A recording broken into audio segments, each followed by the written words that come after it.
All right, and welcome to Sports on Tap. I'm your host, Rob Troutman. It's week 3 in our high school football coverage here on Sports on Tap. And I want to welcome in all the guys of Sports on Tap. There they are. Week 3, guys, is in the books. Oh, there's Josh. Still nicely done, sir. Still loving it right there.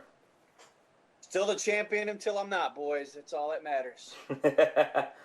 This is true. I will give you that one. But week 3 is in the books, and our conferences, we've had some really good games. This week we had 3 games we covered, which we'll get to. Wait. Before we go any further. Wait, this is Sean Duffrey, everybody. How about we give a big round of applause for old Rob Troutman making his first, count it first, weekly show of the year. No longer out on assignment, Rob Troutman now at the helm. It feels better now. I'll tell you what, you guys put me on some really tough assignments, so, I'm glad to be back in the studio here. You deserve a bubbly, Rob. Cheers. You can have some water out of my Yeti anytime. So we got Sean Duffy, Ed Dick, Josh Jeffy joining us. We also have a special guest at 8:45 here tonight, and it's Griffin Mitchell, the Buckeye Bucks tight end and linebacker, will join us a little bit later to talk a little bit about their season and what they're doing so far, and how their season, even before the season started or didn't start right away. And we'll talk about the Great Lakes Conference a little bit. Ed will get into that a little bit later in the show. But first, Josh Jeffy, he's in the Greater Cleveland Conference. Josh, take it away. Yeah, thanks, Rob. We're going to start off with the Brunswick Blue Devils. Couple conference matchups this week in the GCC. We will start with the Brunswick Blue Devils. They travel to Elyria, and Brunswick really put on the running game in this one, along with the defense. Brunswick defense forced Elyria turnovers early, and that led to a 2-yard run by Andrew Haber, a 70-yard interception returned for a touchdown by David Hamrick, led to a very early 14-0 lead for the Brunswick Blue Devils. After another Brunswick touchdown, Elyria quarterback Dalen Charlo threw touchdown passes of 62 and 3 yards. And then Brunswick's Noah Bartzak made a 21-yard field goal, and this game was 24-13 and half. In the second half, Brunswick really went to the run game. They were led by running backs. And Ed, you can help me out in this one. Brandon Koenig, and Andrew Haber. Koenig had 154 yards and 2 touchdowns. Haber finished the game with 92 yards and a touchdown. And as a team, Brunswick rushed for 305 yards. That's pretty much their staple. What they're leaning on now is that heavy run game. Elyria did have a pretty good showing in this one on the pass game. Again, Dalen Charlo, 195 yards passing, 2 touchdowns. He did have 2 interceptions, but Andrew Palos, 4 receptions, 110 yards, and a touchdown for Elyria. This was a big win for Brunswick as they improved to 2-1 on the season. Elyria did drop to 1-2 on the year. So good victory for Brunswick as they continue on with their GCC schedule. Go ahead, Ed, if you had something to say. Yeah, absolutely. So first off, I don't know if this was discussed last week, but I've stepped away from the Brunswick Blue Devils football team for the rest of the year. However, I'm keeping tabs on them. I'm still communicating with with the kids that I coach, at least on a weekly basis.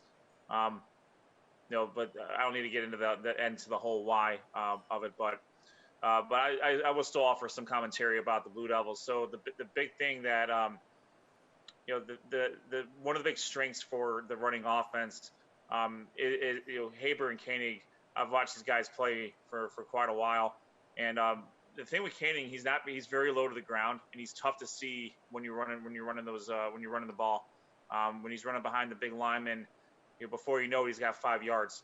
If you don't blow him up early, he's going to get at least 5 or 6 yards per carry.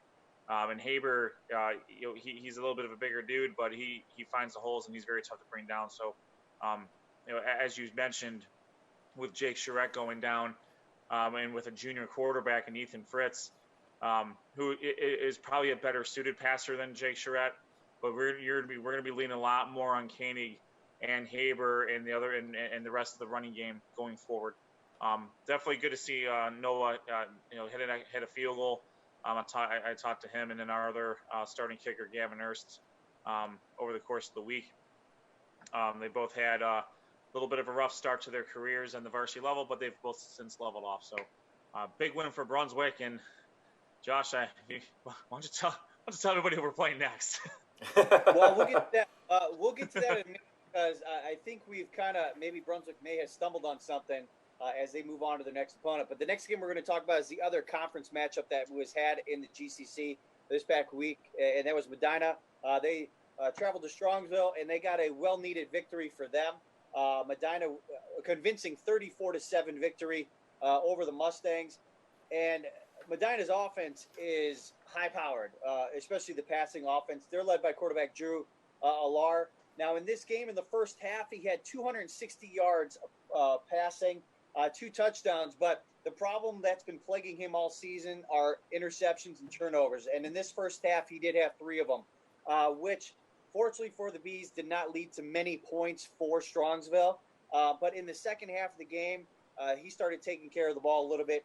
He only had 154 yards in the second half, 1 touchdown, 0 turnovers. So in the game, he totaled 414 yards, 3 touchdowns, 3 interceptions. Again, when you pass that many times and you have that many yards, your receivers are going to have opportunities. In this game, Brennan Schramm had 9 receptions for 100 yards. Jawan Jackson had 4 receptions for 104 yards, and Luke Hensley also added a touchdown in this game. The only Strongsville touchdown came on a 79-yard touchdown reception by Davian Flanagan. That was all Strongsville had. This was only their second game of the season, so they dropped to 1-1. Medina actually got their first win of the season. They improved to 1-2. Euclid traveled to Cleveland Heights. This was Jeff Roski, Euclid head coach's old team, and they had a convincing 34-7 win over Cleveland Heights. The only Cleveland Heights score in this game was Elijah Falk's 90-yard kick return. Other than that, it was all Euclid in this game. For Euclid, on the first offensive play in the game, running back Atiba Fitz had a 67-yard touchdown run. He also added a 53-yard run later in the game that actually ended up setting up Euclid's final score of the game. Clayshawn Ivory, who does have an offer from Kentucky, in this game had 4 receptions, 68 yards, 2 touchdowns. He also added 3 rushes for 30 yards. And then you got to give it up to the Euclid defense. They forced 9 3-and-outs in this game and only allowed Cleveland Heights to get 3 first downs. And there was no first downs in the second half for Cleveland Heights. So big victory for Euclid in this one. They go on to, again, a 34-7 victory. They improved to 2-1 on the season. Cleveland Heights drops to 1-1. The final game in the GCC, it was a big one. St. Ed's versus Menor, and St. Ed's came away with a 28-24 victory over the Menor Cardinals. This was a very rare home loss for the Cardinals in this one, and this was a big victory for St. Ed's. Last week they came off their worst loss since 2008. They lost last week 35-0 to Akron Hoban, Archbishop Hoban. So they came back, and the formula that I was talking about that Brunswick had in their victory, St. Ed's had the same formula. In this game as a team, St. Edward's rushed for 60. They rushed the ball 60 times for a total of 357 yards. 3 players, including the quarterback, had over 100 yards rushing. Now, early on in this game, Menor defense forced 2 interceptions, including a pick 6 by Michael Call. But they were down 13-10 at the half. Menor had the first drive of the second half, and they did drive 80 yards. Ian Kipp hit Evan Harper from 3 yards out, and that actually gave Menor a 17-13 lead. After forcing a third interception of Christian Ramos of St. Ed's, Colin D. Pasquale, he caught the ball from Ian Kipp. That was a 40-yard touchdown reception. It was actually 24-13 after 3 quarters in this one. Then St. Edward's went back to the running game. They actually scored 2 times, the last touchdown coming 2 minutes left in the game when quarterback Christian Ramos kept it, scored it from 5 yards out. Now, Menor did have a couple opportunities late in this game, but both offensive possessions that they had, Ian Kipp threw interceptions, and they were just not able to get any points from there. So Eds went on with a big 28-24 victory. Menor drops to 2-1. Ed improves to 2-1 on the season. Now, next week, the schedule goes as follows. Menor will travel to Brunswick. Strongsville will play Euclid. Elyria will travel to Medina. And then Solon actually makes its season debut this coming Thursday. They will travel to Akron, St. Vincent, St. Mary's. So that should be a interesting game. See how Solon comes out of the gates. But going back to that Menor-Brunswick game, Brunswick's run game is strong. Could that be a formula against Menor that could, prove to be challenging for the Cardinals? And can Brunswick's defense, which has been solid all season, we saw it up close last week, and Ed, when they week 1 against Euclid, they were able to keep Euclid's dynamic offense to only 14 points. They were in that game, so it's going to be a big challenge for the Blue Devils. But do they have that formula? Could this be the year? Who knows? We'll see. That is why, no spoilers, but that is why I'm going to be at that game this coming Friday to see the Cardinals take on the Blue Devils, because I think that's a big game for the GCC. Ed had a nice big smile on his face there. My coach of the week, because he's ready to follow us on Twitter. Twitterless ad. Our coach of the week for the GCC, I picked Euclid's coach, Jeff Roski, going back to his former coaching grounds and being able to, get his team ready to play, both offensively and specifically defensively. My player of the week, this was tough. There was a lot of good candidates, but I did go with Drew Alar from Medina. Finally got off the schneid. Was finally able to put all those numbers to good use. As Sean was talking about last week, you can put up all the numbers you want. But if you don't win the game, hey, player of the week nominee could be a little tough. So you can't get player. There's no moral victories on Sports on Tap. I'm sorry, you got to get the dub. Everything else is meaningless. Sean, you should know that because you don't have the belt. I know. Oh. That's what I'm saying. Oh. I know.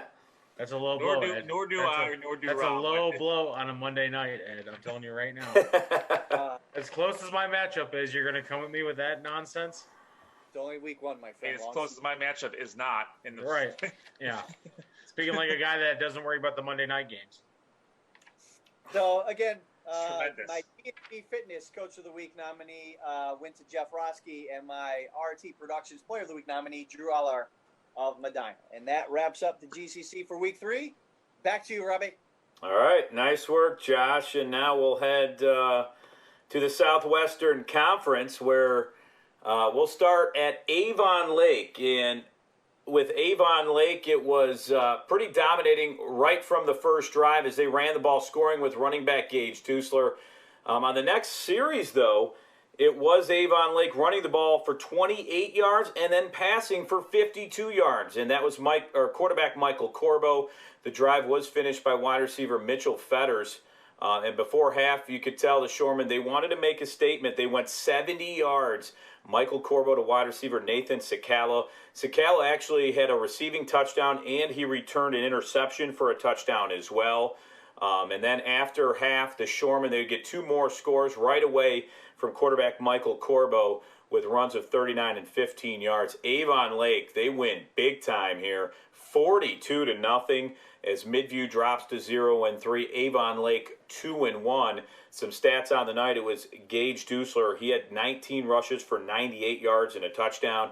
Michael Corbo, the quarterback for Avon Lake, had 213 passing yards, 2 touchdowns, and also he had 51 yards rushing. So Avon Lake improves to 2-1 after they dropped that first game to Avon. They're a little bit on a roll there. Now Amherst, they traveled to Berea Mid-Park.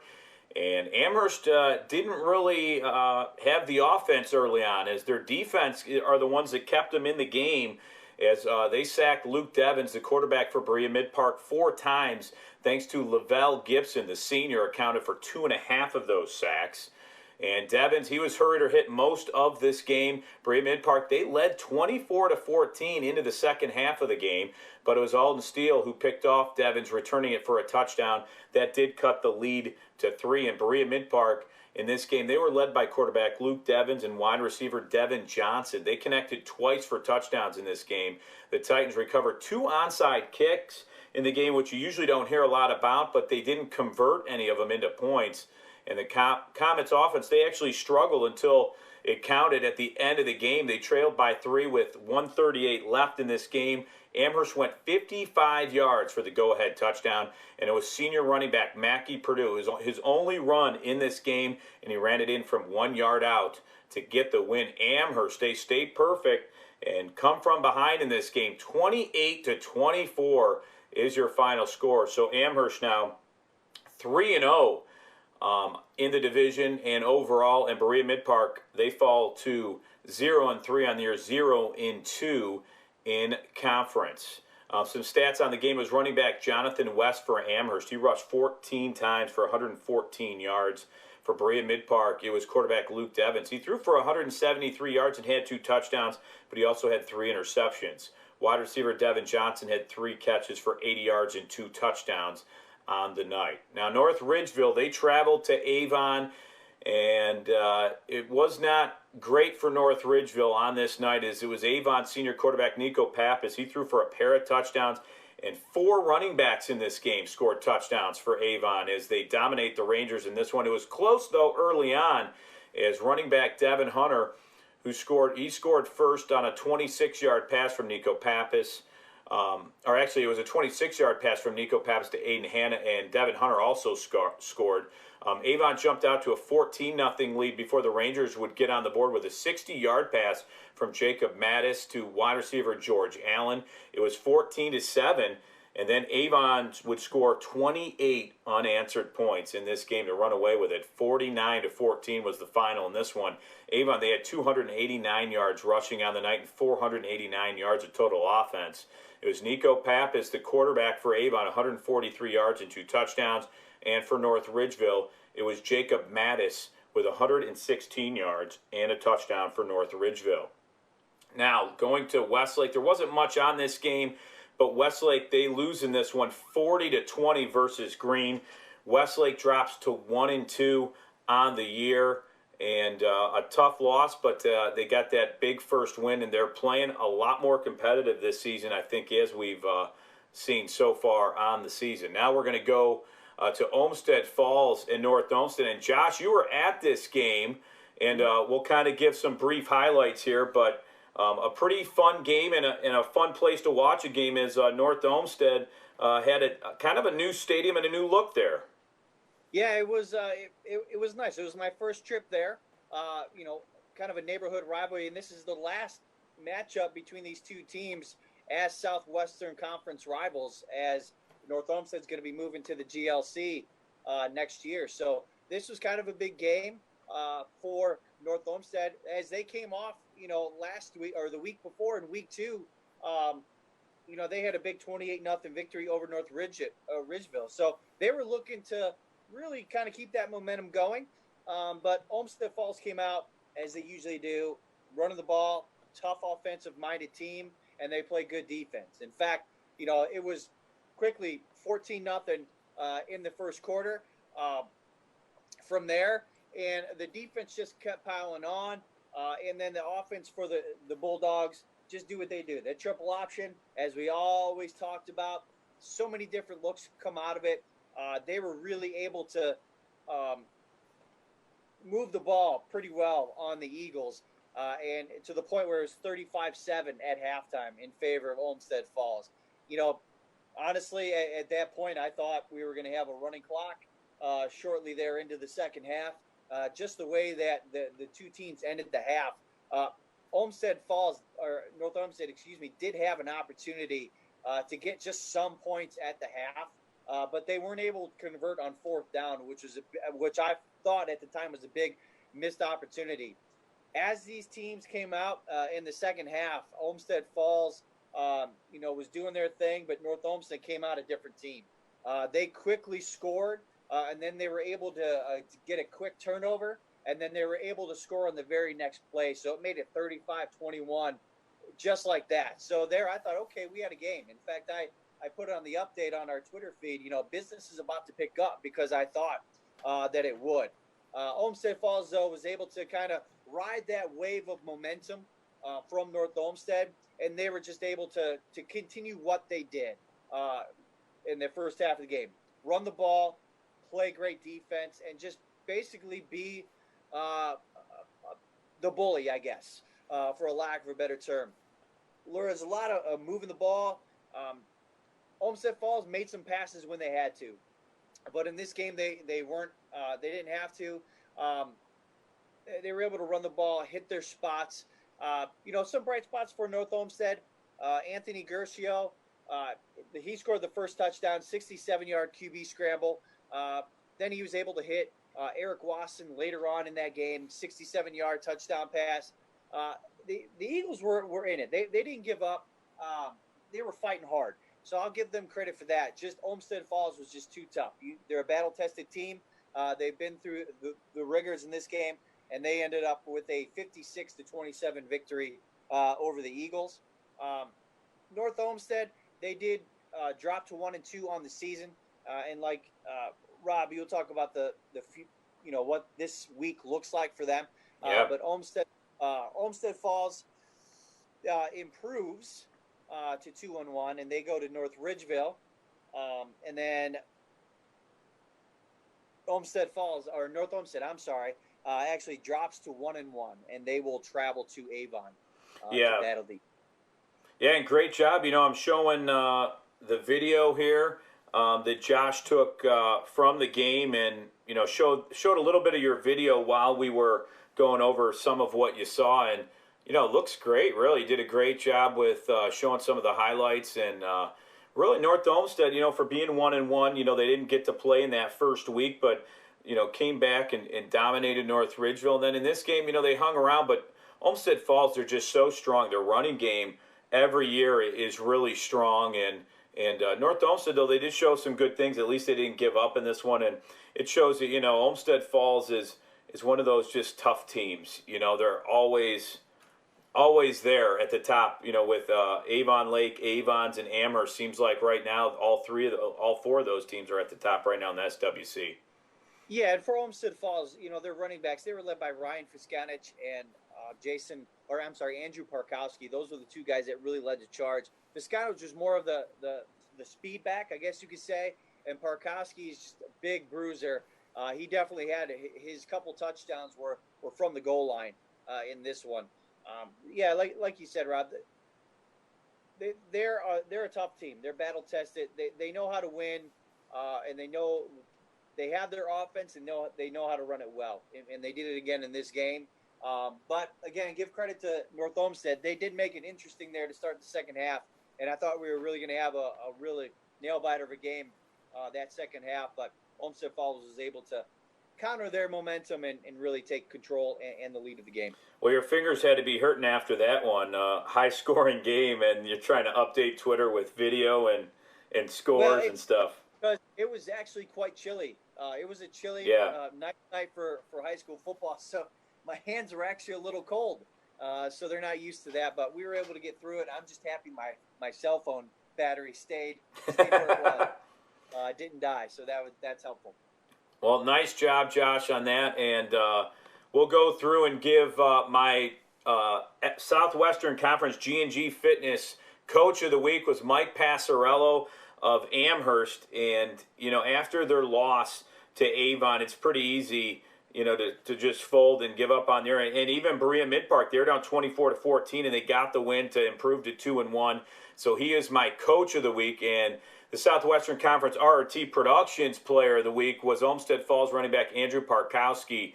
He rushed 19 times for 134 yards and 2 touchdowns in the game, and really helped, and I thought, dominate on the ground for Olmsted Falls like they enjoyed doing so much to get a win over North Olmsted. So Andrew Parkowski is my Player of the Week. And then the schedule in the Southwestern Conference in Week 4 is Amherst. They're 3-0. They host Avon Lake at 2-1. That's a big game this week. Midview, 0-3, is going to host Berea Mid-Park at 0-3. So somebody's going to get their first win come here in Week 4. North Ridgeville, 0-3. They will host Olmsted Falls at 2-1. So back-to-back for Ridgeville. They get Avon and Olmsted Falls, so that's going to be a tough one for them. Avon 3-0. They host North Olmsted at 1-1. That should be a good one. And Westlake 1-2. They take on Cuyahoga Falls, who's 0-2 on the season. So some good games there in the Southwestern Conference. And we'll have to see what Week 4 has to offer, but it's always exciting to see what happens there. All right, now we'll go over to Ed Dick. He's in the Great Lakes Conference. And Ed, I had the chance to see Elyria Catholic in Bay, which was a great game and beautiful night for football. I was glad to be back at it, and they took it easy, at least with the score. They didn't run up the score and make me lose control early there on Twitter, but some impressive scores. Elyria Catholic looked really good, and excited to see what we have in the Great Lakes Conference. Yeah, absolutely. I mean, you're at the game between Bay and EC. Why don't you go through that game and get us going here? Now I'll follow up. All right, let's. I'll get the recap up here. Hold on one sec. Here we go. How many miles do you have, Rob? I have about 3 going right now. I know, it's like, holy cow. Got to keep track of all these. But with Elyria Catholic, I mean, early on, you could tell it was Steven Navalinsky, the quarterback. He's the senior quarterback for Elyria Catholic. They had a 2-quarterback system, but he was the main quarterback, and he liked to throw to Jarrett France, and he's a Ball State commit who was really impressive on this night. I mean, they had a connection going early, and he had a 5-yard touchdown pass. They missed the extra point because it was blocked, but they started off at 6-0, that in the first quarter. It was slow-moving every quarter, it seemed like, but then it did pick up. Elyria Catholic then scored on another touchdown, and this was a brutal one for Bay. With 7 seconds left until half, it was Navalinsky to Jarrett France again, this time from 10 yards out. They went for 2 and got it. It was 14-0 at half. And that's where, it didn't stop there. It was slow to get going, but with 4:03 left in the third quarter, it was a 10-yard touchdown run by Levi Ellis. He's a young running back that they really count on quite a bit. The extra point, though, was no good on that. And then there was one other touchdown, and that was in the fourth quarter. So there was a touchdown every quarter. They kind of waited a little bit. It was slow-moving each quarter until they kind of got going a little bit, but quarterback Navalinsky connected with wide receiver Jack Keneally there. The extra point was good. He's 6'6". He just went over the corner and made a heck of a catch, and it was 27-0 in the fourth quarter, and that's the way it would end in this game. A decent crowd on hand. Obviously, a lot of mass and social distancing, but it was a lot of parents there that were happy to watch this game. And Bay, they had some solid drives on the evening, but it seemed to always stall, whether it was a turnover. I know they fumbled once in Elyria Catholic territory, and Elyria Catholic would get it back and then had a nice solid drive to take it back and score. But the defense from Elyria Catholic, I mean, they were a bend but don't break. They would let them get into their territory, and then you could tell they really clamped down. They forced some really tough decisions by Bay, and Bay could really get nothing going offensively. I was looking through the highlights. They had a few nice runs, but for the most part, it was all EC in this one, winning 27-0. And after, their loss to Elyria, the coach said, we need to really focus here, and he knows they have a really good team, but that game one, I think, said a lot about their team to come back out like they did. So, yep. So Elyria Catholic impressive with the win there.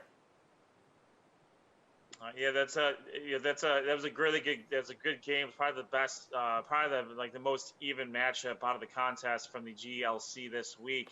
And Elyria Catholic just happened to. They had a really good plan. Bay's a really good team. But EC showed you how good they can be as a Division V playoff qualifier in 2019. So tremendous game. Thanks for going out there and covering that.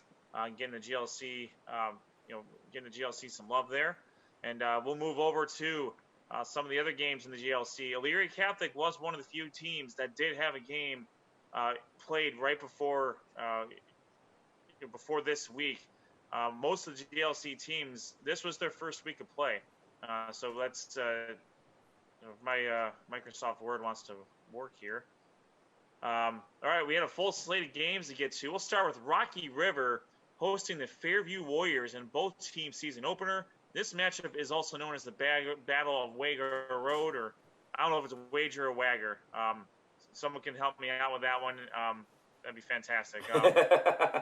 But this is the 86th installment of that series. This series goes back to 1935.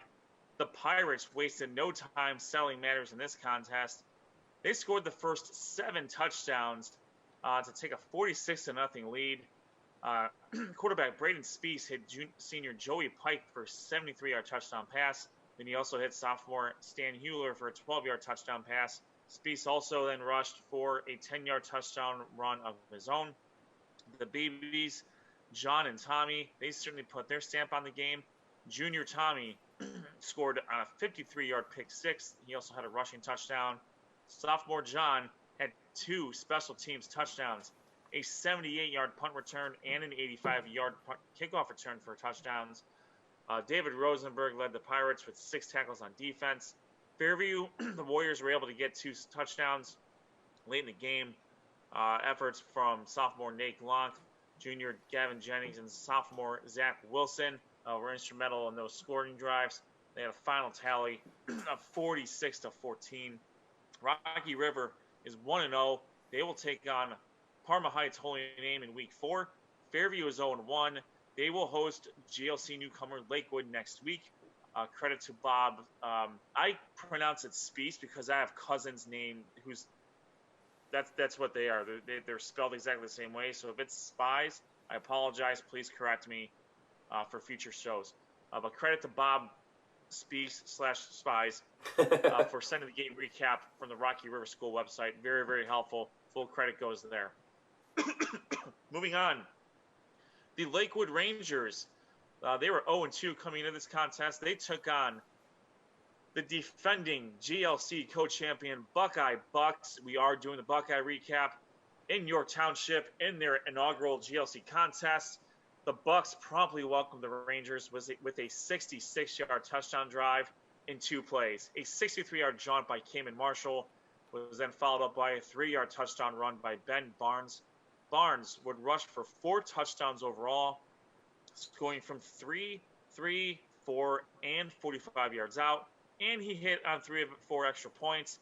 He accounted for every point in a 27-0 shutout of the Lakewood Rangers.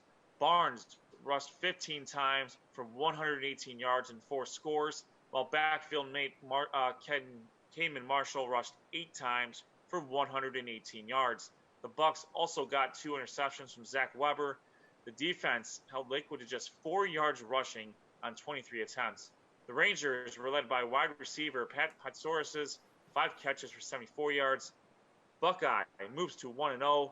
They will travel to fellow playoff qualifier Elyria Catholic next week. Lakewood drops to 0-3 on the season. They will travel to Fairview next week. Moving on, we have battles between Parma schools for the next 2 recaps. The Valley Forge Patriots started out their season against the Parma Redmen at Byers Field. The Patriots, behind their patented wing T offense, they took it to the Redmen. They win this game 39-7. Julius Sabil scored on a 38-yard touchdown run. Returning running back Kentrell Marks hit Patriot from 64 yards, and Eddie Starks scored from 60 yards out to help lead the offense there. The Patriots also got a defensive score from a pick 6. For Valley Forge, Kentrell Marks, he rushed 10 times for 168 yards and a touchdown. Eddie Starks rushed 10 times for 96 yards and 2 touchdowns. The Patriots outgained the Redmen 397 yards to 72. With the win, Valley Forge is 1-0. They will host Bay in Week 4. Parma is 0-1. They will travel to Fairview. Last and certainly not least, the other defending GLC co-champ, the Holy Name Green Wave. They came into this contest 0-1. They started their conference play against the Normandy Invaders on Thursday night. Green Wave quarterback Javon Williams first scored on a pair of 1-yard touchdown runs for a 14-0 lead. Running back Christian Sanchez followed that up with a 1-yard touchdown run. And then Williams hit Eric Jones for a 20-yard touchdown and a 28-0 lead. After a safety, the Green Wave hit Pater again on the resulting kickoff, a 71-yard kickoff return for a touchdown. Add it all up, it's a 39-0 victory for the Green Wave. Holy Name is 1-1 overall. Next week, they will travel to Rocky River. Normandy is 0-1. They will travel to Lakewood. The GLC G&G Fitness Coach of the Week was Brian Fox from Elyria Catholic. And then the Player of the Week, the RRT Productions Player of the Week for the GLC. This is a tough competition here. It's going to go to Ben Barnes from Buckeye. We'll ask our guest up here, coming up here soon, about him and the rest of the efforts of the Bucks. But Ben Barnes, he carried 15 times for 118 yards, had 4 touchdowns, hit 3 of 4 extra points. He literally scored every point in the game. When you do that and you score 27 of them, you get Player of the Week honors. So that wraps it up for. Importantly, Ed, they got the win. They also got the win. That's a very, very salient point there, Mr. Duffy. Your salient point. With that wraps up the GLC. We'll kick it over to my colleague, my cohort, my compadre, Sean Duffy with the Suburban League recaps. Thanks, Ed. First off, welcome everyone. We are, like Rob said, we are recapping Week 3, and it was a busy Week 3 in the Suburban League. Going to start out in the National Division. I'm going to touch on our spotlight game, which is North Royalton versus Brex. We'll get to that at the end of the recap. But first, in news that was pretty shocking when I looked at the scores on Friday night, Nordonia went into Wadsworth and laid a beatdown on the Wadsworth Grizzlies. Billy Levac, quarterback for Nordonia, get this, guys, 24 for 32, 419 yards, 6 touchdowns. Oh yeah, let me go up on that. Running back for Nordonia, Sal Perrine, 25 carries, 223 yards, and 3 touchdowns. Guys, this was a close game until the fourth quarter, and then Nordonia blew the doors off of Wadsworth. Wow. Wadsworth quarterback Mitchell Evans did finish 17 of 28, 278 yards, and 4 touchdowns. He also had 26 carries, 121 yards, and 1 touchdown. This, just to give you some perspective, over 1,100 yards were scored in this game alone. I guarantee you, Rob, when you look at the Elyria Catholic Bay game, they would have to play 15 times to score 1,100 yards in the game because they were throwing it all over the yard. Barrett Lapis for Wadsworth did account for 6 receptions, 112 yards, and 2 touchdowns. Nordonia was able, again, to generate over 686 yards of total offense on the night. Wadsworth falls to 1-1. They will host Hudson in Week 4. Nordonia is 2-1. They will host Highland. Moving on to the American Division, Aurora went into Talmadge. Talmadge opening up their season at home against Aurora, and Aurora was not a very good guess, dropping a 62-burger on Talmadge. Aurora quarterback Alex Moore threw for 2 touchdowns and ran for 2 more. Ty Hirsch from the Talmadge Blue Devils had 2 passing touchdowns on the night, but it wasn't enough, again, as Aurora beats Talmadge 62-28. Talmadge is 0-2 on the year. They will host Copley in Week 4. Aurora improves to 2-1. They were scheduled to play at Roosevelt. That game, unfortunately, has been canceled, and I'll tell you why when I move on to the non-conference portion of my recap. Unfortunately, Aurora has an unexpected bye week this week as the game against Kent Roosevelt was canceled. The other American Division game saw newcomer Cuyahoga Falls travel into Revere, and Revere rode a 3 touchdown runs from running back Lehman who finished with 198 yards. I didn't catch his first name, and I'm sorry about that, Revere. But you guys gotta get some pubs somewhere. I checked every newspaper I could find. I can't find the kid's first name. But Revere was able to win 33-0. Revere quarterback did have a touchdown pass in this game, but it was all Revere all night. Cuyahoga Falls is 0-2. They will travel non-conference out of conference to take on Westlake, friend of show, at Westlake in Week 4. Revere will travel to take on Twinsburg. As I mentioned in our moving on to our non-conference section, Marlington was scheduled to take on Kent Roosevelt. Unfortunately, that game was canceled due to a positive COVID-19 test. They have also canceled next week's game against Aurora. No word on when that game will be made up. We'll keep you posted when we get information. My next game, that's a cross-conference matchup, featured Barberton traveling in to take on Hudson. And it was senior night in Hudson, and the seniors did not disappoint. Last week's player of the week, Jacob Peltani, picked up right where he left off, 13-16, 199 yards, 2 touchdowns. Also kicked in 12 carries for 124 yards and a touchdown. Running back, Drew Leitner, 16 carries, 84 yards, 3 touchdowns. Barberton only had two touchdown passes on the night from Shandon Lee, who went 33 of 50 for 347 yards and those 2 touchdowns, but it wasn't enough. Hudson beats Barberton 47-22. Barberton is 0-3 on the year. They will host Brecksville in week 5, and Hudson improves to 3-0. They travel to take on Wadsworth, which is actually going to shape up to be a pretty good matchup in week 4. My next non-conference or cross-conference matchup featured Twinsburg and Copley. Copley ended up rolling in this one, 31-7. Copley improves to 2-0 after a very convincing victory over Twinsburg. Twinsburg is 0-1. They will Copley is 2-0, and they will travel to take on Talmadge in week 4, while Twinsburg 0-1 will host Revere. Highland versus Stowe. Despite the score, guys, and remember, Josh, last week you told me that we had a game, and you laid out all the information, and I was like, how can you make this a close game? I'm going to do it to you again. Stowe won this game 31-7, but I'm telling you right now, the score is deceiving. Highland had opportunities in this game probably 4 or 5 times, including 2 interceptions in Stowe territory. And they had opportunities, but they just were not able to capitalize on the mistakes that Stowe made. And Stowe was able to kind of get their offense going a little bit in the second half and really pull away. But this game was really close. This was 7-8 at halftime. So this was a very close game at halftime, but Stowe kind of found its rhythm in the second half and began to really pull away. Stowe had touchdowns from DeAnthony Beckton and Michael Azer, and Highland's only touchdown came on a 3-yard touchdown run by Lucas Stiles in the second quarter. Highland falls to 1-1. They travel to take on Nordonia, who's coming off a big win against Wadsworth. Stowe is 2-0. They travel to take on North Royalton. Speaking of North Royalton, my spotlight game found myself traveling to Serpentini Chevrolet Stadium and witnessed the battle for the shoe. Battle for the golden shoe, boys and girls.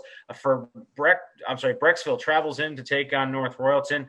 And, one thing I talked about, and just one thing, gentlemen, I mentioned before we started the show here was I'm looking at the National Division of the Suburban League, and there is a legit argument for the best quarterbacks right now are playing in the National Division in the Suburban League right now.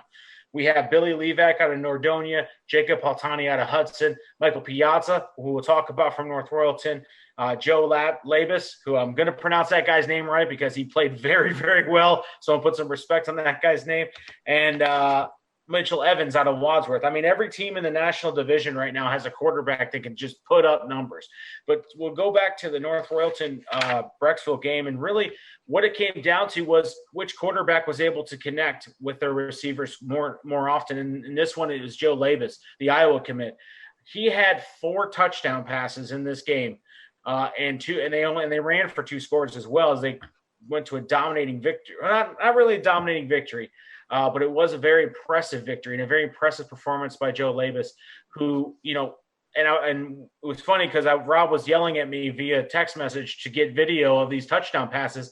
And I said to him, Rob, I can't get a video if he's standing behind the 50-yard line and just chucking it down on the other side of the field that I can't get to, because that's the way it was. It seemed like anytime they were just close to midfield, they would run a pass, just a quick pass to Jeremy Genozo, who was pretty much his favorite target that night after one of his receivers, unfortunately, in the first touchdown, got a double unsportsmanlike conduct and was unfortunately ejected.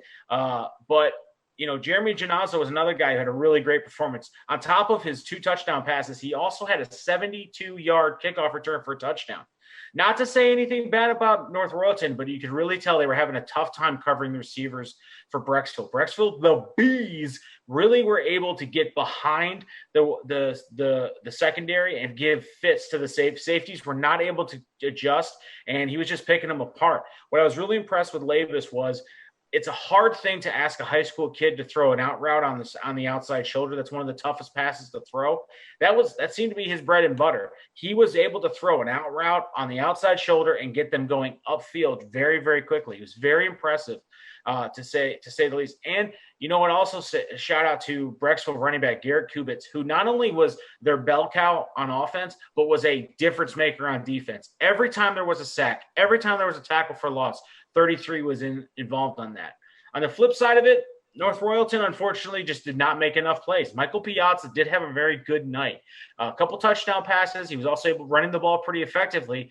But when push came to shove, Brecksville's defense just really bowed up and stopped them. And it came very, very, very, very close to allowing North Royalton to kind of inch their way back into the game, especially in the second half. But what the problem was is that North Royalton couldn't score quick enough, and every drive was a very protracted drive. And the killer in this game, unfortunately, came down. They started on their own. North Royalton would start on their own 20-yard line, go all the way down to the 1-yard line, and Brecksville stopped them on 4 downs, turned the ball over, was able to salt the game away. North Royalton did score a late touchdown and tried to do an onside kick, but unfortunately, they weren't able to recover that onside kick. So the Brecksville Broadview Heights win in this game 42-28. And right now North Royalton is unfortunately 0-3, but they're a dangerous 0-3 team right now. They're going to look to get their first win. Again, as I mentioned, they will host Stowe in week 4. Brecksville improved to 2-1, led by co-players of the game in this one, Genozo and Lavis, who combined for 3 touchdowns on the evening. And the Bees will look to continue their winning streak in week 4 as they travel to face Barberton, who's 0-3. My coach of the week, and like I said, one of the big things is you got to get the win, and I was there. It was Martin Potter. G&G Fitness Coach of the Week for the Suburban League is Martin Potter from Brecksville. My RRT Productions, you shoot, we edit, you win. Player of the week is Billy Levac. I mean, it was very difficult to pick a winner for this because, as I mentioned, there's a lot of great performances, especially in the National Division. But I'm going to go with Billy Levac from Nordonia. Week 4 is shaping up this way. Stowe at North Royalton, Hudson at Wadsworth in the National Division. American Division, Aurora versus Kent Roosevelt has been canceled. The only other American matchup at this point is Copley at Talmadge. By non-conference, Revere travels to Twinsburg. Nordonia will travel to face Highland. Barberton at Brecksville, Cuyahoga Falls at Westlake in week 4. That's all the news that's fit to print from the Suburban League, and I think I got out of here in about 8 minutes. I'm pretty excited about that. What do you guys think? 18 minutes. 18 minutes? How dare you? Just kidding. Nicely done, sir. Nicely done. I mean, there was a lot of stats and quarterbacks in this league this week, and it's been very, very impressive. Yeah, I mean, a lot of great games, and it turned out pretty exciting. I'm surprised with Nordonia. Him too. That's a pretty big win. I guess you shouldn't be surprised this year with really all that's going on. You never know who's going to win games, but we do have our guest waiting here in the wings. He's in the green room. He's in our green room. Do we get him a drink? What's going on? Well, let's see. All right. Chocolate milk, right? Chocolate milk. Yes. Very, very, very true. All right, we're waiting for technology. We're waiting for him to join as it says joining, but we'll wait and see here. Enhance. Oh wait, there he was. Here he comes. There he was. There he went. Bye-bye. Hey, it's all new and fun here. Let's see if it's all fun and games so you hang up on the guest, Rob. No kidding. There he is. There he is. All right. And he's on mute. Well, we want to welcome in. He's a linebacker. He's a tight end for the Buckeye Bucks. Griffin Mitchell joining us. And Griffin, thanks for joining us tonight. Thank you guys for having me.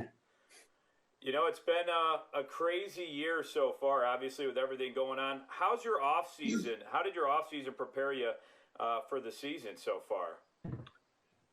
Well, it was obviously different. Beginning of the summer, we were split up into small groups, so kind of took the team vibe away from the practices. But we all got personal work done. We all got better every day. So yeah, it was different. It was great to start practicing with the team again, and I think that we prepared actually pretty well for it due to all the circumstances. Now your Buckeye Bucks so far on the season, you had a scrimmage early on. You had a game last week. What was it like playing? I'm sure your parents were there, and there's limited crowd. What was that like? Playing in front of a limited crowd, not the usual crazy jam-packed crowds they're used to playing in front of. Yeah, like you said, it's usually jam-packed. Buckeye, we have a great community around us. Football is everything there. So it was definitely weird having a limited crowd, but the people there definitely they made it loud enough to make it noticeable. So it was great being back on the field, obviously. Playing, we practiced for so long without a game due to some circumstances. So, yeah, practicing for a game was nice because it kept the morale up and, everybody was ready to go. So you guys come out in your first drive against Lakewood, and it took all of 2 plays to get that going. What took so long? I guess is the question. Are you kidding? Geez, Marshall couldn't get the last 3 yards. What's going on there? No, could you imagine a better start to your season? No, not at all. Going into the Lakewood game, we knew their record the past couple of years didn't define them as a team. We knew they were athletic, and we're actually undersized a little bit against them. So we knew that we had to come out right out of the bat, hitting, coming out strong, coming off the ball, and that's exactly what we did. So yeah, it was definitely great to start off the game like that. We're a big momentum team. So. And now you move into this week, the competition steps up, right? You got Catholic, you got a quarterback like Navalinsky. I'm sure you guys are watching film and everything like that, and you play linebacker. So I'm just going to ask you, when you look at what Elyria Catholic does, what they do well, what do you think is going to be important for your guys on the defensive end to really stop an offense that's been, from what we've been talking about, has been has had a couple of weeks to play to kind of knock the rust off a little bit, and now it's starting to kind of turn into form a little bit. What's the one thing you guys have been focusing on? Yeah, well, the problem with the Elyria Catholic is that they're just good all around. So you got focus everywhere pretty much. They got great wide receivers, a good quarterback, and a great running back. So I think we really got to focus the wide receivers. They've been making a bunch of big plays in these games. We can't really let that happen if we want to come out with the victory. So great. Now, also, what did it feel like to get your first hit? I know you had the whole thing going on, with the COVID, and you're hitting your own teammates. You finally got to lay a pop on somebody. Did that kind of relax the nerves a little bit? Especially with you guys having that delayed start, more so than a lot of the other teams too. Yeah, absolutely. It felt great to be back on the field, of course, and it's you want to hit your teammates at practice, show up. But, it's definitely better hitting someone in a different color uniform, that's for sure. You guys have last year. You guys joined the Great Lakes Conference, and you win it. How big of a transition was it for your team and everybody to go from a league where you're playing teams that are either like size or smaller than you to a conference where you're probably the smallest enrollment besides Elyria Catholic and maybe Fairview? But you're playing a lot of Parma schools. You're playing a lot of the western suburb schools up by Cleveland. How did that jump in competition? How were you guys able to prepare for that jump? And now seeing you got a year under your belt against them, how does it help you coming into this year? Yeah, it was definitely a big jump in competition, and we knew that going in. So the thing with us is that we work hard at practice. We prepare really well. Like you said, we are undersized compared to a lot of these teams, but I think we make up for it in, just coming off the ball, playing hard, hitting people. So last year we were very lucky to have a really good class of seniors that kind of led us through that first year in the GLC, and this year we're just trying to do the same thing. Speaking of the seniors, Griffin, you're a senior this year, so you're looked upon as being one of the leaders. This is obviously a much different year. nobody's ever seen a year like this. As a leader of the team, what are some things that you and your fellow seniors have had to do differently? And what are some of the things that your coaching staff has helped you along the way of navigating these tough times as we're getting rolling on your season? Yeah, for sure. Everything is different this year. I mean, like you said, no one's ever seen anything like this. So the coaches just made sure, they push. We got to be able to adapt. We just got to be ready for anything because anything could really happen. Leadership-wise, the team has made it actually extremely easy. We're a very, very close group of, people. We're a family. I consider all those guys my brothers. So it didn't take much convincing to get people ready. Everybody's ready to go. They're ready to play. So the morale really never seemed to drop at all when it easily could have. So they made the leadership part real easy. So I'm not quite sure how the school situation is at Buckeye. Are you guys in school or are you guys online right now? Yes, sir. We're in school. We have to wear masks and stuff. Yeah. You called Ed sir. I'm just playing the ropes here. No one calls him sir. We call him Ed. I'll take note. So I guess it kind of takes away from my question a little bit, honestly, is like the fact that you guys are in school, which is, you guys are, which kind of it keeps your routine a little bit. You're in school, you go to practice, and that's really it. I mean, so a lot of these other schools, where I'm mostly affiliated with in Brunswick, they're online. They just start online now. I mean, what kind of do you see an advantage in that you get in being in school and then just maintaining your normal practice as opposed to maybe some of your opponents who are either hybrid or they're completely online? Yeah. It kind of brings a normal sort of thing to the whole season through all this craziness. So that's nice. I personally like being at school for game day and stuff because, you got people coming up to you, teachers. They're all hyped for the game. Like I said, we have a great community behind the football team. So yeah, I think it does give us an advantage because it just gives us that normalization that not everybody's having this year. Talk a little bit about the Buckeye tradition. It seems like every single year you guys are always at the top, no matter what conference you guys are in, and you probably have seen some great Buckeye Bucks players that come back, alumni. I mean, what's it like, the tradition of Buckeye? Because you guys are always at the top. You guys are hard workers. Every single year, you guys grind it out. You had a great rivalry with Black River. That you guys always, that was one of the toughest games I've seen, just running the football over and over and basically the last man standing wins. But what's the tradition like at Buckeye with the alumni, trying to encourage you and other seniors, probably taking you under their wings when you were a young kid and a freshman maybe at Buckeye? Yeah, absolutely. I think we surround ourselves with, we have a great coaching staff. They all know what they're doing. They prepare us for the season very well every year.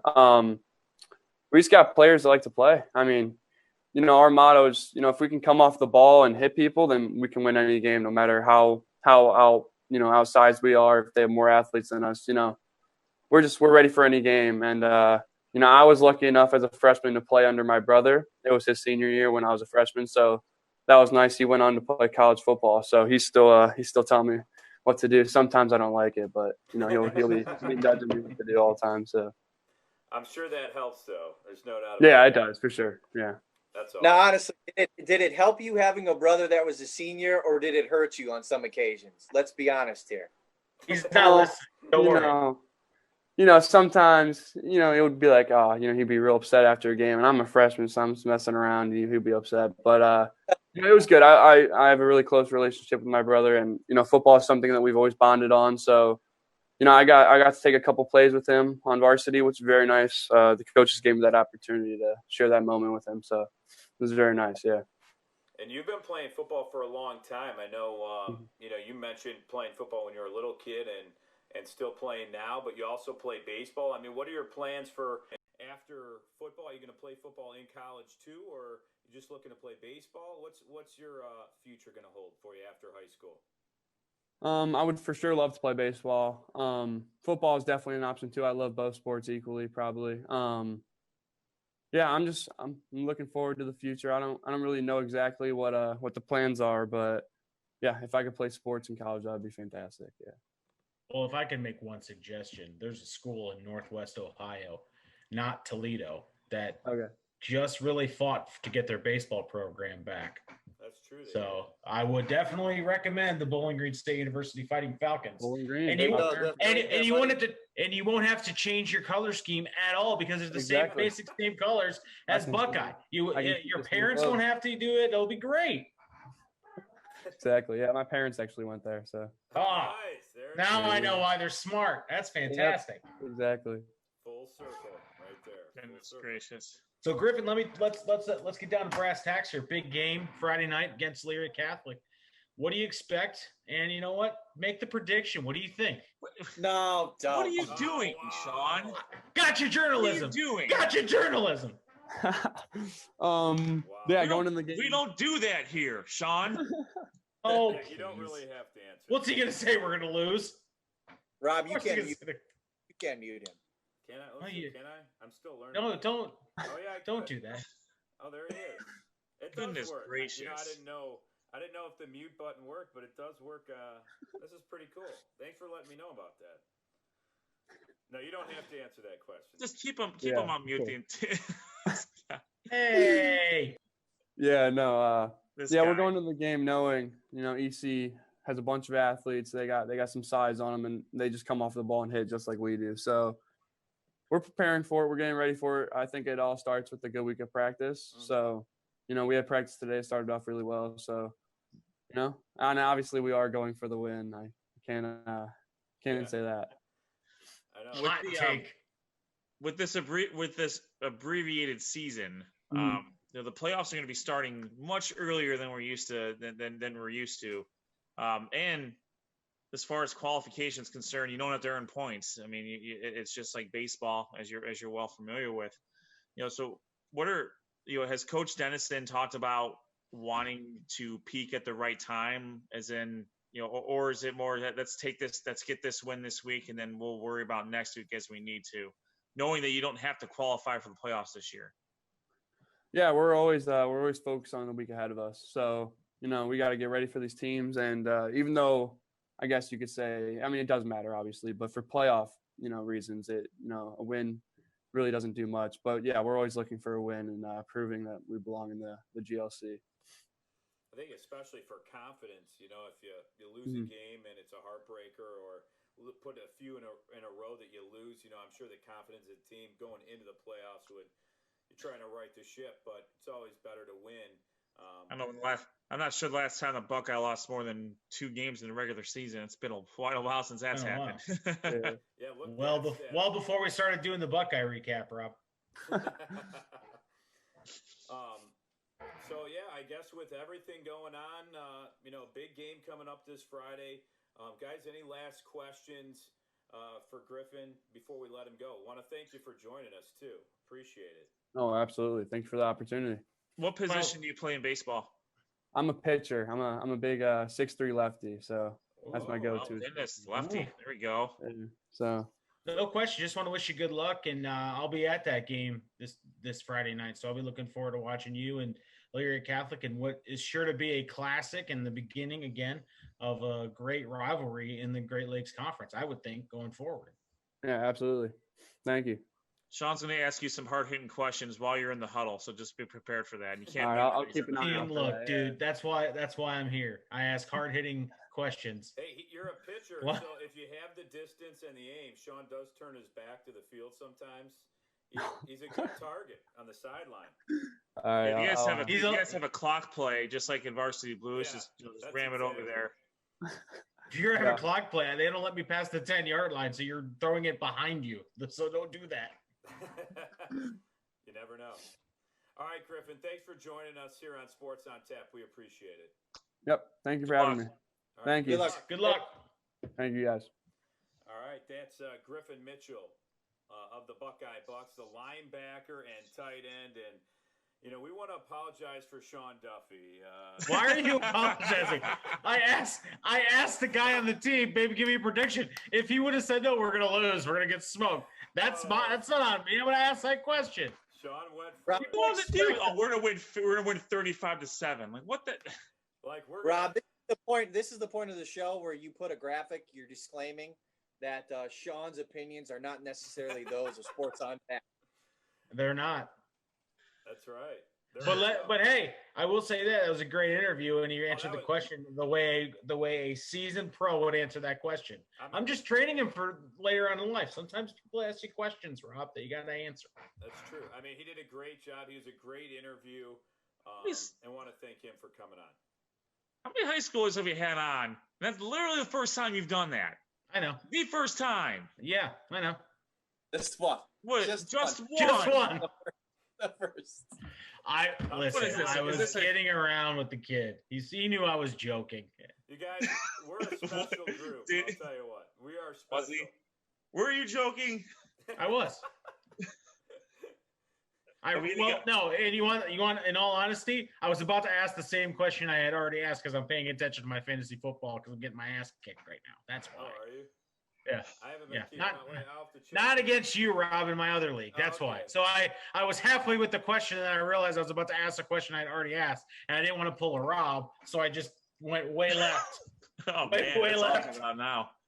Way left. Hey, I'm doing about 50 things over here, all right? So, I know. Well, we're officially off the rails, so I think we can I think we could call it a show, right? Sure. I think so. And I apologize if I put the kid on the spot. I was kidding around. It was not meant to be serious. Listen. If there's anyone that can handle it, you could tell Griffin Mitchell can handle it. Absolutely. He's good. Yeah, he did a great job. That's why the Buckeye Bucks are where they're at with that kind of senior leadership. True. That's right. And that's gonna be a really good game. Actually, I'm really excited to watch that game. Very much so. Very much so. I mean, Illinois Catholic's been a stalwart of that conference since its inception, and then Buckeye comes in last year and just essentially wrecks house, with the exception of Holy Name. So that is going to be a great game, and we'll have some good games coming up here in the GLC, and that's going to highlight it next week for sure. And yeah, if you want to follow us, we're going to be at a lot of different games. It's at SOT Podcast on Twitter. Go to sportsontap.podcast.com. If you have stats or you have stories or pronunciations for any of these athletes, go to sportsontap.podcast@gmail.com. We're on Facebook, obviously, right here where you can check our shows out, and they will be available for replay if you want to see Sean Duffy going at it. You can check that out. And Griffin did a great job. Griffin Mitchell of the Buckeye Bucks. Want to thank him for joining us. You could go back and see that interview as well and all of our game recaps from Week 3. Guys, any last thoughts about our Week 3 recaps or interview with Griffin or anything else?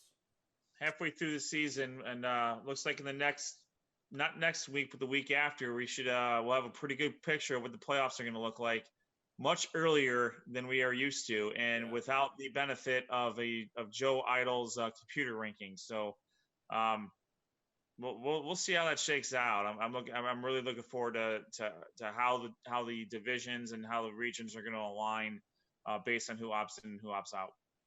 Yeah, I think it's going to be interesting. Opt-in is what, the 18th or 17th? I think it's the 17th. I think it's the 17th. I think they have until the 24th to opt back out if they want to. I think because they start seeding. That's right. They start seeding on the 18th. So our coaches start seeding on the 18th. That's what at least that's what I read in the press release. That they opt in by the 17th. They start the seeding discussions on the 18th, so they can seed everybody who opts in. I don't know. We'll see. All right. Any other thoughts? Nope. All right. For Josh Jeffy, Ed Dick, Sean Duffy, I'm Rob Troutman saying so long for Sports on Tap. We'll see you on Friday night or next Monday. See you guys. The champ is out. Oh, dear. All right. See you guys.